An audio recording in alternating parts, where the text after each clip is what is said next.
rejoices as the Dallas Mavericks continue this trend, this home road thing. The road team has won every game in the series, and they take this one 105-100. Doncic, 42, 8 rebounds, career playoff high, 14 assists. No, he's not sitting at home. After his guarantee. He hasn't been home all day. No, he hasn't been home all day. Yeah, I'm trying to think about exactly what that guarantee was. That the Mavs will lose 4 straight, and that's not happening. Wow.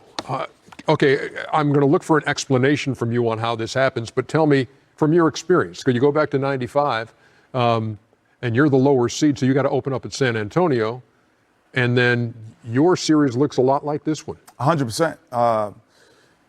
When you come out, we won 2 games in San Antonio. We had just come off a big series, super excited. This the MVP year? This is the year that he didn't get the MVP. And he went off in San Antonio. So we went 2 down there. And then there's a natural human aspect of relaxing. No matter how much you want to get your adrenaline going, you said, I'm going home.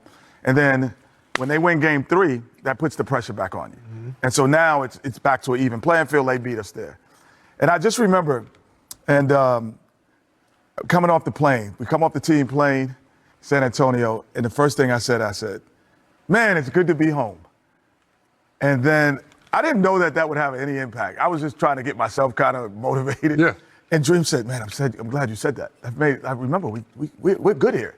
So we went on. Akeem was Akeem, Vernon was Vernon, and the rest of the team was the rest. I mean, it was just then. It was like you needed some. You have to have a relaxing element because you know that they feel like you felt, like, oh, we can relax now. We've got the home court back, and you really don't have it back. Yeah, I mean, and in this game, again, Luka, 42, 14 assists, spectacular.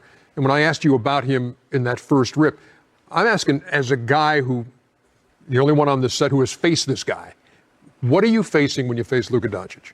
You're facing a guy who's in total control of the game. You know, I think the most incredible thing about Luka is the pace that he plays at. You're not speeding him up. He's going to get the shot that he wants.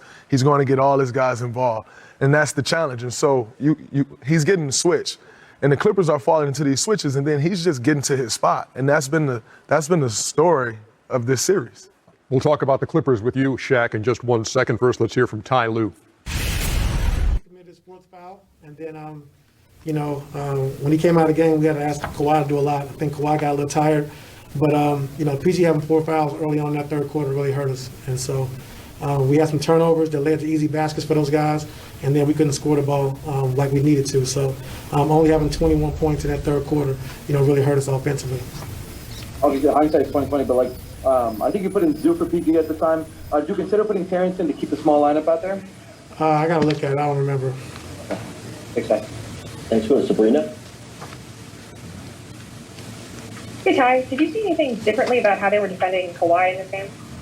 I thought they showed 2 or 3 bodies all night. They packed the paint, to make sure Kawhi got off of it. I thought we got some great shots that we didn't make, and they enticed us to take threes instead of keep attacking because we were so wide open, which we didn't make threes early on in the game. And they made some shots that kind of gave them some confidence, going into it. But I thought we had great shots throughout the night.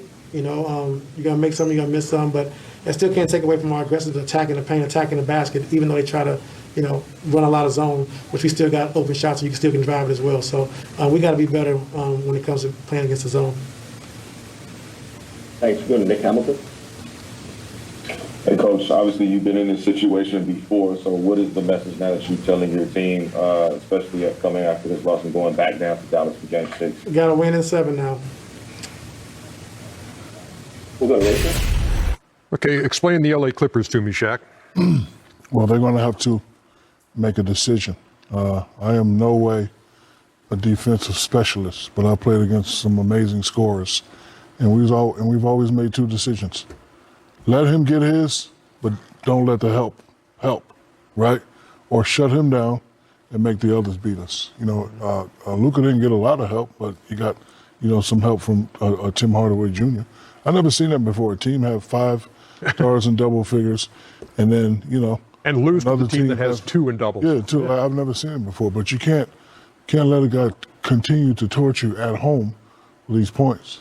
I thought Kawhi Leonard and Paul George were premier defenders. You may have to go back to old school basketball, get over the screen, because Luka's smart. He's dribbling. Oh, I want Patrick Beverley. Switch. I want the kid who was afraid to take the leg. Like he's calling these people out, and then once he gets rolling, it don't matter who you got on. He's already hot. Yeah, Shaq, you can't go over the screen only because once he goes around, he seals you and plays and keeps you on like you're a 10-year-old, and he keeps you in front of it like you're just dribbling the ball from a 10-year-old, and you're just too big. And because he's 6'7", which I was asking Draymond and back, they're the same size, but he's heavier. So now he can keep smaller defenders and bigger defenders on his back because of his width as well. So to me, it becomes, if you don't get through, we have to double. We have to double this guy and make him get 25 assists. I'd rather see him try to get 25 assists, but we know he can get 42 points. And so I think there's a double team that has to curve you, the Clippers. Or if you've gotten through, then you could play mano-a-mano if you're Paul George or you're Kawhi Leonard. And a correction, Vernon Maxwell wasn't on that team. Robert Horry just hit me and said, that was the second year. Stop lying. Both of y'all are speaking on the defense, which I think is 100% accurate. But when I look at this stat sheet, the thing that jumps out to me, and I know PG was in foul trouble, Reggie Jackson was 6 for 12 from 3. Now, and to Reggie Jackson's credit, he knocked his shots down. But Reggie Jackson can't be 6 for 12 from 3, and Paul George is 7 for 14 from the floor. That is the Dallas Mavericks executing their game plan, which everyone's just saying, get the ball out of Luka's hands. They're saying, hey, PG, we want the ball out of your hands. We want Reggie Jackson shooting at 3. Yeah. We're going to make Reggie Jackson beat us because we know Paul George can beat us. We know Kawhi Leonard can beat us. So what y'all are saying that the Clippers need to do to Dallas, that is exactly what Dallas is doing to the Clippers. Let's make everybody else beat us. And that goes back to your point. If the Dallas Mavericks had 5 guys in double figures, I don't know if they beat the Clippers. The ball is spread out. That means when it's crunch time, the guy who might have the ball the most wouldn't have it possibly. Yeah, but you can't let the nicest player on the court have a rhythm taking 37 shots. It ain't like he's 9 for 30. This dude's 17 for 37. He's shooting fadeaways, calling people out, catching out. You got to double. Laying them up. Not just Luka. Any NBA great player who can score, Ernie, you have to double them when they're rolling. Like, there's nobody. Steph Curry gets rolling, you got to double him. Dame Lillard gets rolling, you got to double him. There's no NBA player that can really score the ball that you can continue to play one-on-one and get through screens. Let's wrap this up the way we started it then, with your recollections of 95. So when you finally break through, it's ice cream. You come back for game 6 in your place. Ice cream, because you like my saying, your antennas are up. Like, no, we're not doing that again. We're not doing that again. We're not going back. It was like San Antonio, we were like telling the ball boys when we were leaving, hey, see you guys next year. They were like, what are you talking about? Oh, because we're not coming back. We won't see you this year. See you next year. Have a good summer. That's it. We're telling everybody in the arena we're never coming back there. They will never come back to Los Angeles. Dallas has the lead. Guaranteed. Over the Clippers. You can put it on the thing. You have too many championships to activate this button. You have too many championships to activate. But you can put it on a sticky note. Sorry. You have too many championships to activate this button. See what else you got. Try it one more time. Let's see what else you got. Sorry.